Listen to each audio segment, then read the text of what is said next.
Hello everyone, welcome back to another anime review. We are reviewing anime called Chilling in Another World with Level 2 Super Cheats. Now this anime is not isekai anime, however they do the isekai a little bit different in this anime. Pretty much our main protagonist um, gets isekai to a world that's similar to his other world, and I've never had any of those animes do that. Like he's in a fantasy world of his own world, and then he gets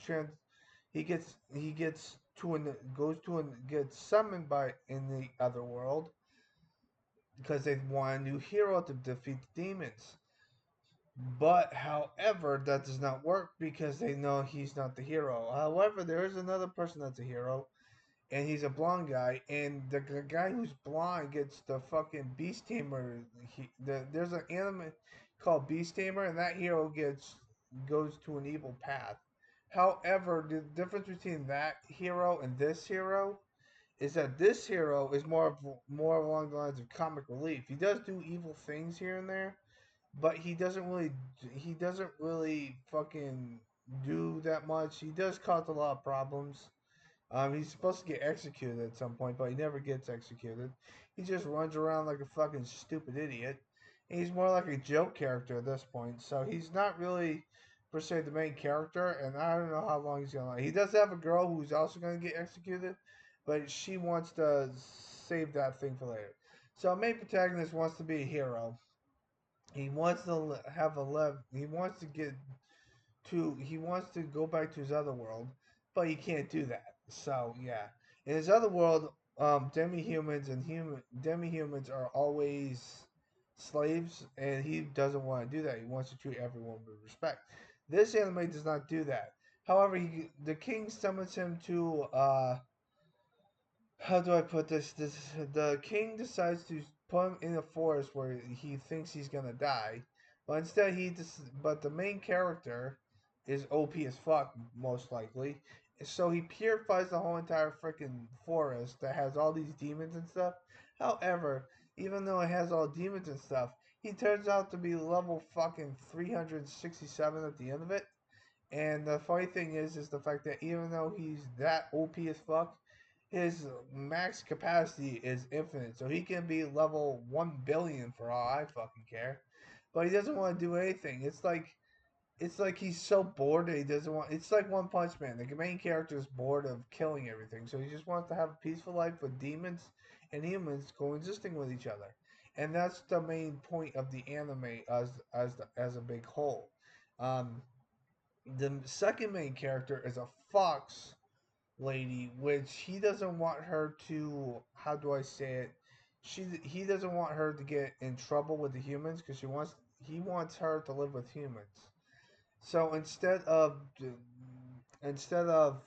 making her his slave, he decides to marry her at some point. Now even though he marries a fox lady, a wolf lady, so to speak.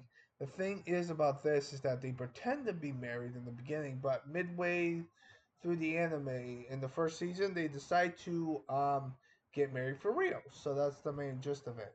Now there are four adventurers that know what the hell is going on and stuff, and they do find out because they try to hide that they're pretending to be married because he wanted to make sure that no one knows who she is.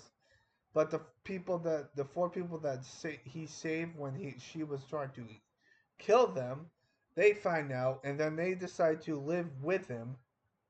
And it's like, ooh, this, that, and the other thing. So there are four humans that are good.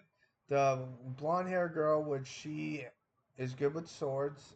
She has a crush on the demon or the fucking what do you call it, Demon Lord, which I think was pretty fucking funny. They teased her marrying him in her dreams, and she's like, "What the fuck?" Then you got his subordinate, which she is a cat lady, I believe, and she is very quick and really to the point. So that's the main gist of that. Now, when it comes to the other three, girl that the girl that has muscles, she is the one that makes a farm so that way she can live there rent free. Because all four of these characters that helps that meet him in the first that help him out with his first West of trying to get her into the fucking forest, even though he purified it earlier. He, how do I say it? They don't want to be freeloaders, and they make a joke about it every now and again. So it's like, what the fuck? Now, as for the other two, the one's a mage, and the other one wants is a archer, so she likes to shoot bow and arrows. So all those characters like to do stuff. The girl with the sword is still an adventurer; she still does it, but she usually does it off camera or off screen or something like that. The girl who has the big muscles, she starts up a farm, and then she gets help from a person that decides to do stuff, which I'll explain to her later. The girl that's the maid decides to become a teacher, which is good. And the fucking archer girl who likes to shoot bow and arrows, she decides to raise mystical beasts, and she gets help from the demon lord apparently, or someone I forget.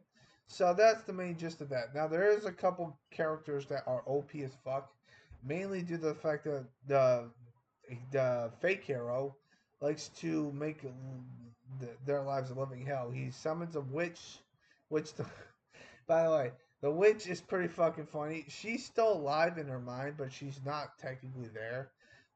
So there's a girl that he summons. He wants him to kill the characters. So she does kill one person. She kills his fake wife, and she gets killed.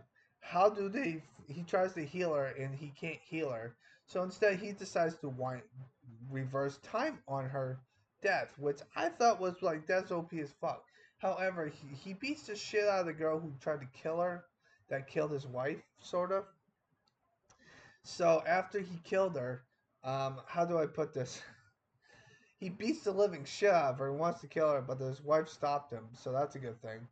So after that, she tells him not to do it again because it will fuck up something. I don't know. It'll make something different or something. I forget what she explains it to us. But she's OP as fuck. And she's also ate the witch, who is the next character, and she wants to do it the witch, which I thought was pretty fucking funny. Uh, also, this character is kind of technically a god because she can float in midair, apparently, and she wants to do everything magic. So she tries to help out the farm and stuff, but I thought it was pretty fucking funny. But yeah, so one of my thoughts on this anime, I thought it was funny. The jokes landed. Everyone bounces off each other here and there.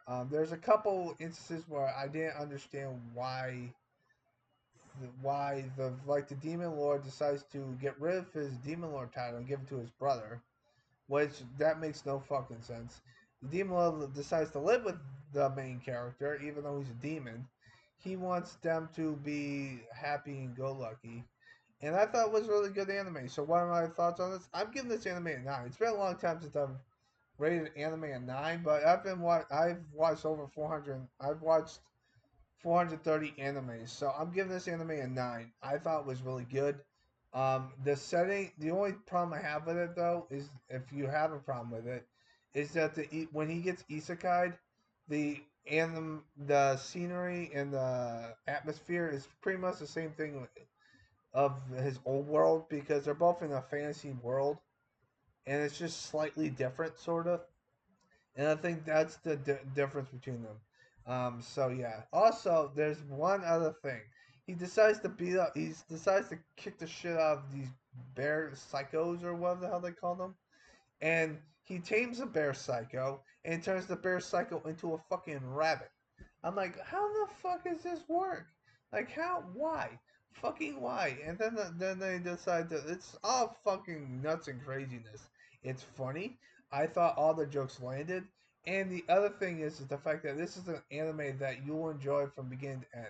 Now, like I said before in the very beginning of this anime review, they did tease a season 2 at the very end of the season of the last episode. So you will hear a follow up, and you will hear me do a follow up of this anime. But I'm giving this an anime a 9. Now, will it continue to be great or stay the same? That's depending on season 2. But it's been a long time since I've watched an anime that's good. So I hope you guys have a nice positive day. Take care and always stay positive. I would like to say one more thing. The next anime review is going to be is going to be Petty Princess Yuki, which is gonna be really interesting because this anime came out in 2000 and fucking 2003. So look forward to that. Hope you guys have a nice positive day. I'm gonna try to do a fucking preview of the next anime review when I do these now because I've been constantly doing these things because I love anime. So yeah, and the fact that there's a lot of anime that I need to watch. So you guys have a nice positive day and take care. So I'll give my final thoughts on Princess Yuki in the next anime review, which is I'm not looking forward to it because it sounds so girly. But like I said, I've watched Wedding Peach. I've watched fucking anything. I still need to watch fucking Sailor Moon to be honest with you. So hope you guys have a nice positive day and always stay positive.